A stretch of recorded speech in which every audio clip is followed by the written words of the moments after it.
নমস্কার বন্ধুরা, Shilpi's tasty food রেসিপিতে সবাইকে স্বাগত। মাটন রেজালা, চিকেন রেজালা তো আমরা প্রায় সময় খেয়ে থাকি, কিন্তু আজকে আমি নিয়ে এসেছি চিংড়ি রেজালা। অসাধারণ টেস্টি হয়ে থাকে এভাবে চিংড়ি রেজালা বানালে। তো চলুন দেখে নেই আজকে আমার এই রেসিপিটা। আমি এখানে 5টা গলদা চিংড়ি নিয়েছি, ওজনে 250 গ্রাম হবে। এবার চিংড়িটাকে আমি কেটে নিচ্ছি। প্রথমে এর পাগুলোকে এভাবে করে ফেলে দিচ্ছি।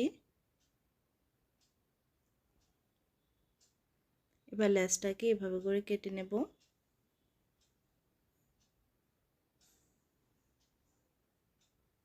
আমি এরমভাবে করে মাথাটাকে হাফ করে নিয়ে তারপর ভেতরের নোংরাগুলোকে ফেলে দেব।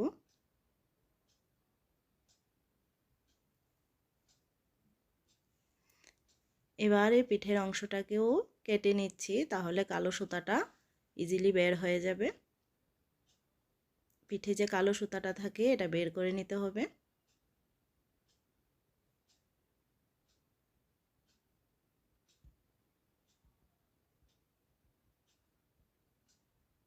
দেখুন এরমভাবে করে আমি মাছগুলোকে কেটে নিচ্ছি। আমি সবগুলো মাছ কেটে নিলাম। এবার এগুলোকে ভালো করে ধুয়ে পরিষ্কার করে নেব। চিংড়িগুলো ভালো করে ধুয়ে পরিষ্কার করে নিলাম। এবার তার মধ্যে নুন মাখিয়ে নিচ্ছি। নুন মাখিয়ে সাইডে রেখে দিয়ে আমি মশলা বানানোর জন্য মিক্সিং জার নিলাম। তার মধ্যে 10-12টা কাজু দিলাম, 1 চামচ পোস্ত দিলাম। এগুলোকে ড্রাই অবস্থাতে হালকা গুঁড়ো করে নিলাম। এবার তার মধ্যে দিয়ে দিচ্ছি একটা মিডিয়াম সাইজের পেঁয়াজ টুকরো করে নিলাম, দিয়ে দিলাম পেঁয়াজটা, দিয়ে দিলাম 1/2 ইঞ্চি পরিমাণ আদা, 3 কোয়া রসুন, দিয়ে দিচ্ছি 2টো কাঁচা লঙ্কা আর একটা শুকনো লঙ্কা। এবার একটু জল দিয়ে এগুলোকে পেস্ট করে নিচ্ছি। পেস্টটা রেডি হয়ে গেছে। এবার তার মধ্যে আমি টক দই দিয়ে দিচ্ছি। এখানে আমি 3 চামচ পরিমাণ টক দই দিয়েছি। এবার একবার মিক্সিং জারে এটাকে ঘুরিয়ে নেব, তাহলে দইটা ভালো করে ফেটানো হয়ে যাবে। একদম রেডি হয়ে গেছে আমাদের মশলা। এবার কড়াই বসিয়ে তার মধ্যে সাদা তেল দিয়ে দিলাম। তেলটা গরম হয়ে গেলে তাতে চিংড়িগুলোকে দিয়ে দিচ্ছি। চিংড়িগুলোকে হালকা করে ভেজে নেব। 2 থেকে 3 মিনিট টাইম লাগবে চিংড়িগুলো ভাজা হতে। এপিঠটা ভাজা হয়ে গেলে উল্টে দিচ্ছি।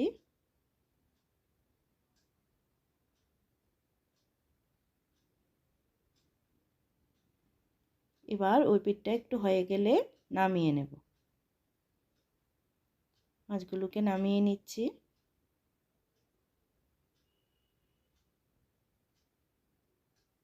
এবার কড়াইয়ে 1 চামচের মতন ঘি দিয়ে দিচ্ছি, যেহেতু রেজালা তাই আমি ঘিটা দিলাম। এবার তার মধ্যে গোটা গরম মশলা দিয়ে দেব, তেজপাতা, একটা শুকনো লঙ্কা, দারচিনি, এলাচ দিয়ে দিচ্ছি, জয়িত্রী ফুল, লং, গোলমরিচ। 10 সেকেন্ডের মতন এগুলোকে নেড়ে নিচ্ছি। এগুলো একটু নেড়ে নিয়ে তার মধ্যে যে মশলা আর দইয়ের পেস্টটা করে রেখেছিলাম এটাকে দিয়ে দিলাম। গ্যাসের ফ্লেমটাকে লোতে করেই এগুলো দিতে হবে। এবার ভালো করে এগুলোকে কষিয়ে নেব।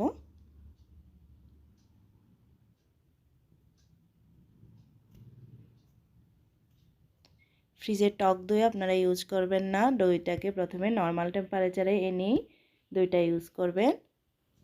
তাতে ধনে গুঁড়ো দিয়ে দিলাম 1/2 চামচ পরিমাণ। এবার ভালো করে 6-7 মিনিট টাইম নিয়ে কষিয়ে নেব। লো মিডিয়াম ফ্লেমে আমি এগুলোকে কষিয়ে নিচ্ছি। ফ্লেমটাকে হাইয়ে দিলে কালারটা চেঞ্জ হয়ে যাবে, সাদা সাদা ভাবটা থাকবে না।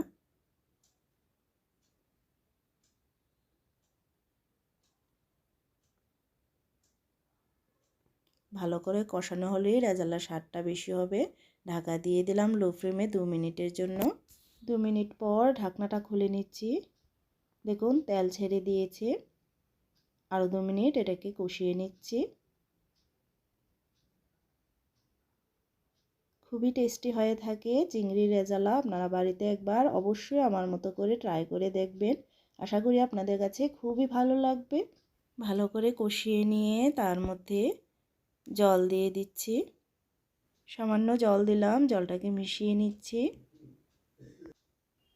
এবার তার মধ্যে পরিমাণ মতো নুন আর সামান্য চিনি দিয়ে দিচ্ছি, মিশিয়ে নেব।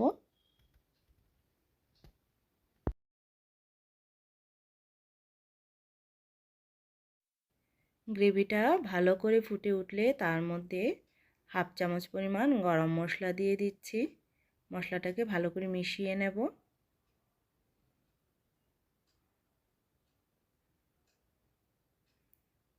গরম মশলাটা ভালো করে মিশিয়ে নিয়ে বা তার মধ্যে চিংড়িগুলোকে দিয়ে দিচ্ছি।